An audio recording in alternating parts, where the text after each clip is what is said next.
Hello दोस्तों, स्वागत करता हूं आप सभी का आपके अपने परिवार दीक्षित एजुकेशन अड्डा पर। दोस्तों एक बार फिर हाजिर हो चुका हूं लेकर आप सभी के लिए एकदम लल्लन टॉप क्लास। आज हो चुका है 8 जुलाई और ICAR टेक्निकल और AIRI दोस्तों इसका एग्जाम समाप्त हो चुका है। आपकी परीक्षा की पहली शिफ्ट में आपसे क्या क्या सवाल पूछे गए हैं और आने वाली शिफ्ट में अब आपको क्या पढ़कर जाना है उसका एक कंप्लीट एनालिसिस करेंगे इस क्लास के अंदर। पूरी क्लास को आप नोट करके रखना, आपकी आने वाली परीक्षा में 100% 8 से 10 सवाल आपको देखने को मिलेंगे। आइए शुरू करते हैं आज की क्लास, देखते हैं अपने सारे पूछे गए सवाल। हमारा पहला प्रश्न पूछा गया है कि विश्व का सबसे बड़ा नदी द्वीप कौन सा है? माजुली द्वीप, बैरन द्वीप, कोटोपैक्सकी, माउंट सिनाबुंग। आपको नोट करके रखना है विश्व का सबसे बड़ा नदी द्वीप कौन सा है। ये दोस्तों माजुली द्वीप है। आपको ऑप्शन नंबर ए बिल्कुल राइट जवाब होगा, इसको आप ध्यान में रखें। अगर आपसे परीक्षा में पूछ लिया जाए माजुली द्वीप किस नदी पर स्थित है, ब्रह्मपुत्र नदी पर।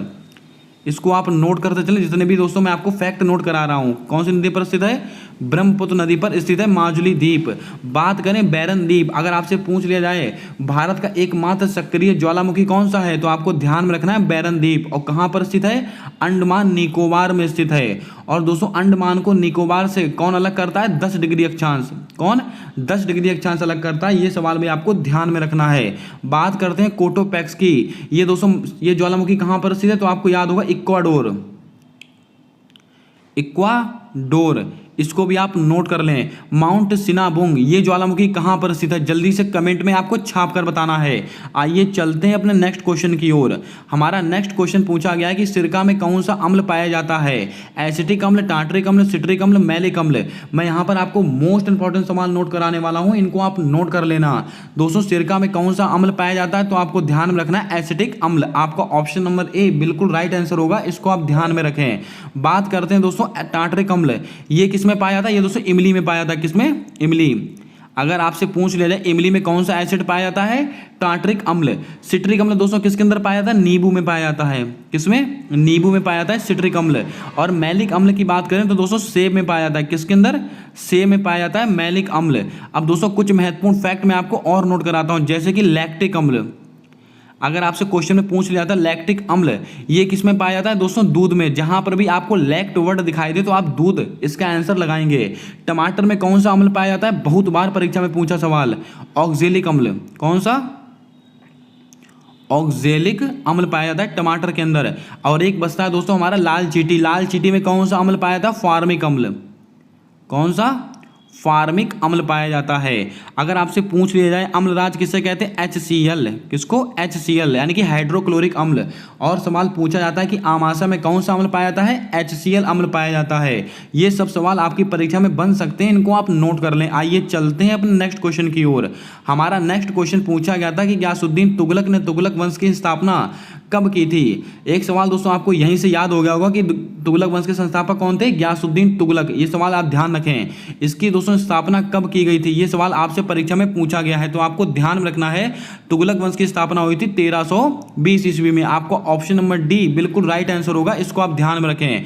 दोस्तों गयासुद्दीन तुगलक इनका कार्यकाल कब से कब तक रहा था? ये सवाल भी दोस्तों आपसे परीक्षा में पूछ सकता है, तो आपको ध्यान में रखना है गयासुद्दीन तुगलक इनका दोस्तों जो कार्यकाल है वो रहा था 1320 से 1325 तक रहा था गयासुद्दीन तुगलक का कार्यकाल।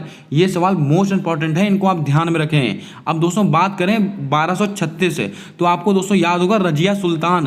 रजिया सुल्तान का दोस्तों कार्यकाल कब से कब तक का रहा था? 1236 से 1240। ये रजिया सुल्तान का कार्यकाल है। रजिया सुल्तान का कार्यकाल है, इसको आप ध्यान में रखें। 1236 से 1240 है। अब दोस्तों यहां पर ऑप्शन में देखे रखा हुआ है 1414। आपको दोस्तों याद होगा 1414 से 1421। ये दोस्तों किसका कार्यकाल रहा था? तो आपको याद होगा खिरज खां। और किस वंश के संस्थापक थे? ये सैयद वंश के संस्थापक थे। किसके? सैयद वंश के। ये सवाल भी आपको नोट करने हैं। ये सब सवाल हमारे लिए मोस्ट इंपॉर्टेंट है, इनको आप ध्यान में रखें। अब आपको कमेंट करके बताना है लोधी वंश। लोधी वंश का संस्थापक कौन था? इसका आंसर आपको कमेंट में बताना है। आइए चलते हैं अपने नेक्स्ट क्वेश्चन की ओर।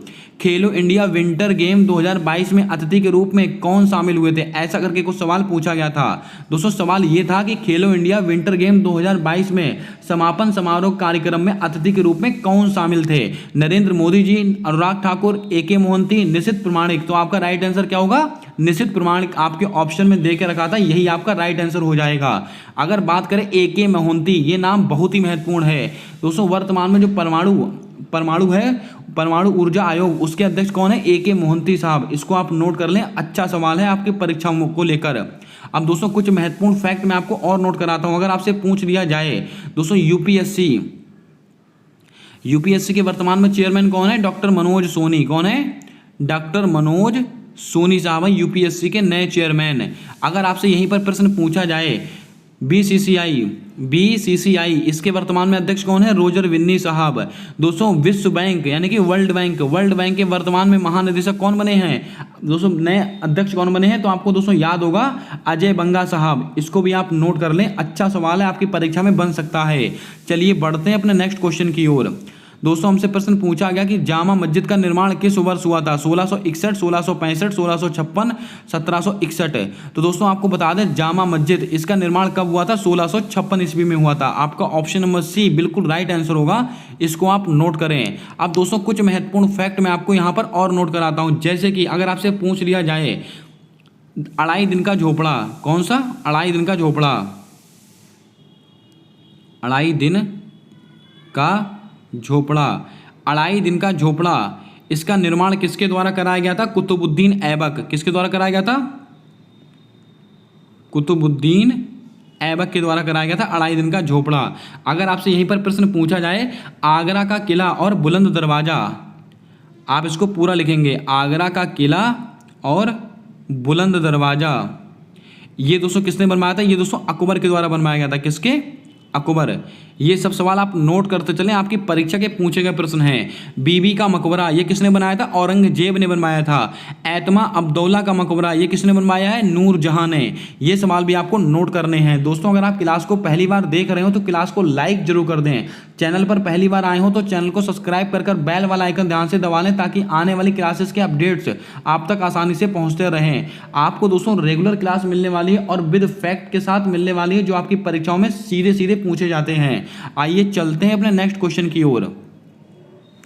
नेक्स्ट क्वेश्चन हमारा पूछा गया था कि फ्रांस का राष्ट्रीय दिवस है यानी कि बैस्टल दिवस कब मनाते हैं? इस टाइप का भी कोई क्वेश्चन आपकी परीक्षा में आया था। कमेंट करके बताएं कि ये सवाल आया था कि नहीं। तो आपका राइट आंसर क्या होगा? 14 जुलाई को। आपका ऑप्शन नंबर ए बिल्कुल राइट जवाब होगा, इसको आप ध्यान में रखें। अब दोस्तों कुछ महत्वपूर्ण फैक्ट मैं आपको और बताता हूं। 5 जून आपको याद होगा विश्व पर्यावरण दिवस। विश्व पर्यावरण दिवस ये कब मनाया जाता है? ये दोस्तों 5 जून को मनाया जाता है। 2 फरवरी विश्व आर्द्र भूमि दिवस।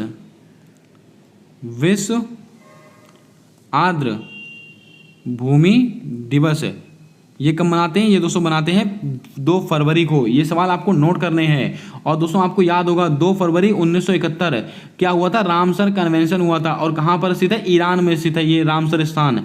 ये सवाल भी आपको याद रखना है। और दोस्तों यहीं पर आप नोट कर लें 4 फरवरी को क्या मनाते हैं? कैंसर दिवस मनाते हैं, विश्व कैंसर दिवस। इसको भी आप ध्यान में रखें, आपकी परीक्षा में सवाल बन सकता है। और कैंसर के अध्ययन को क्या कहते हैं? ऑन्कोलॉजी। और कैंसर दोस्तों कैसा रोग है? आपको याद रखना है, ये कोई आनुवंशिक रोग नहीं है, ना ये जीवाणु से होता है, ना ये विषाणु से होता है। ये दोस्तों कोशिकाओं की अनियंत्रित वृद्धि के कारण होता है।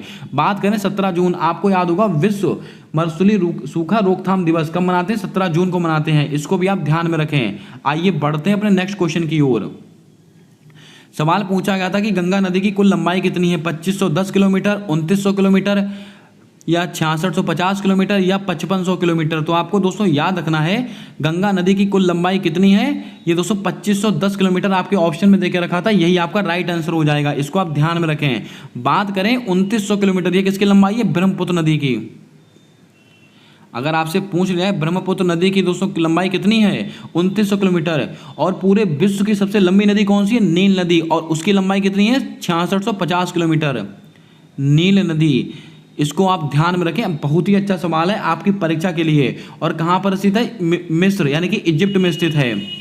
मिस्र इजिप्ट में स्थित है। और आपको याद होगा COP 27 कोप 27 का आयोजन कहाँ हुआ था? इजिप्ट, मिस्र में हुआ था। लेकिन कौन से स्थान पर हुआ था? शर्म अल शेख, शर्म अल शेख, इसको आप ध्यान में रखें।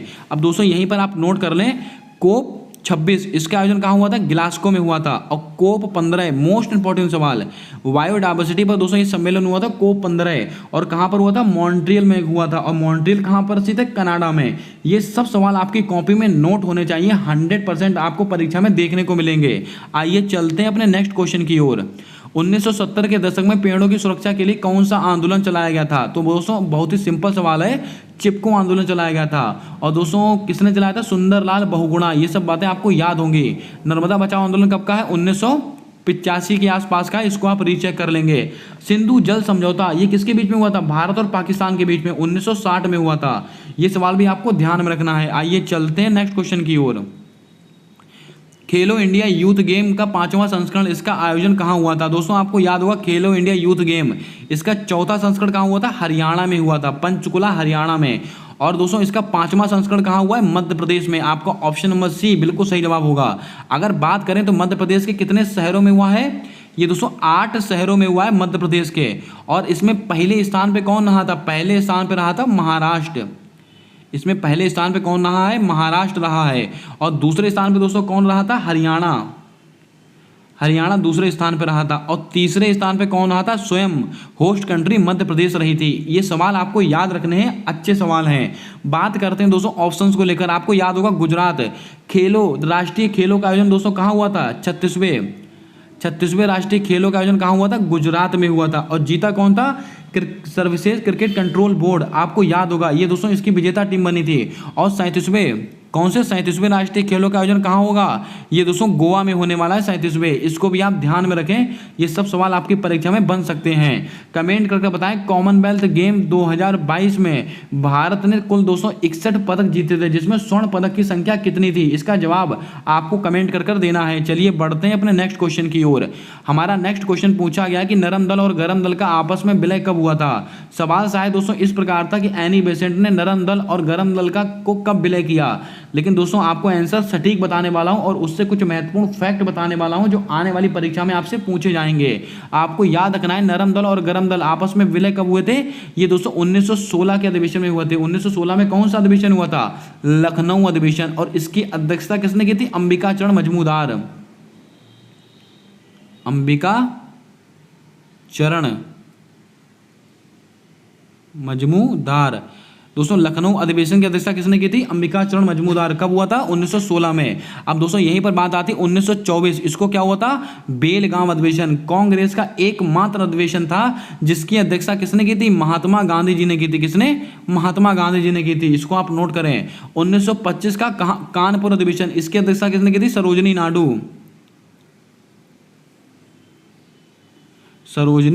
नायडू जी ने की थी। 1938 की हरिपुरा अधिवेशन आपको याद होगा, नेताजी सुभाष चंद्र बोस। इसकी दोस्तों अध्यक्षता किसने की थी? नेताजी सुभाष चंद्र बोस के द्वारा की गई थी इसकी अध्यक्षता। ये सवाल भी आपको नोट करने हैं, ये सब सवाल मोस्ट इंपॉर्टेंट हैं। आइए चलते हैं नेक्स्ट क्वेश्चन की ओर।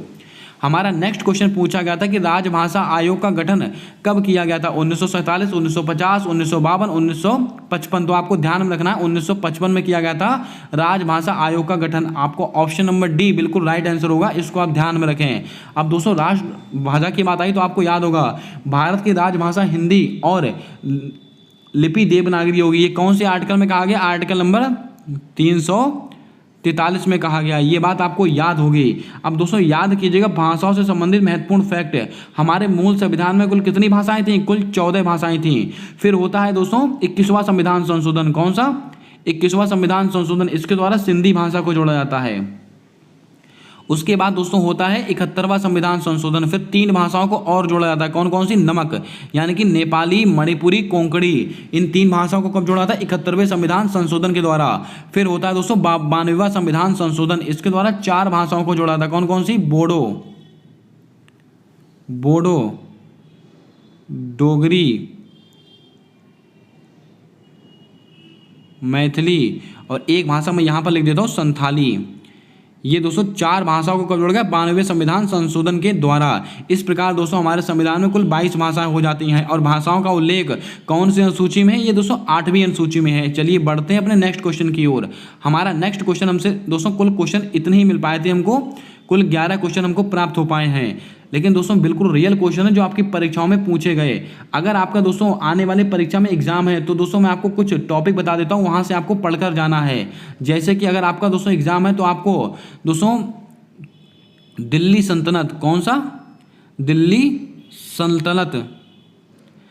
सल्तनत आपको पढ़कर जाना है। और दोस्तों 2011 की जनगणना ये आपको पढ़कर जाना है। और राज्य से संबंधित महत्वपूर्ण जो फेस्टिवल होते हैं वो आपको पढ़कर जाने हैं। आपकी परीक्षा में सवाल बन रहा है, डेली सवाल बन रहे हैं। और दोस्तों आपकी जानकारी के लिए बता दें, आपका पेपर इजी टू मॉडरेट आ रहा है, ज़्यादा टफ लेवल के सवाल नहीं आ रहे हैं। अगर आपको क्लास पसंद आई है तो क्लास को लाइक जरूर कर दें। चैनल पर नए हो तो चैनल को सब्सक्राइब कर बेल वाला आइकन ध्यान से दबा लें, ताकि आने वाली क्लासेस के अपडेट आप तक आसानी से पहुँचते रहें।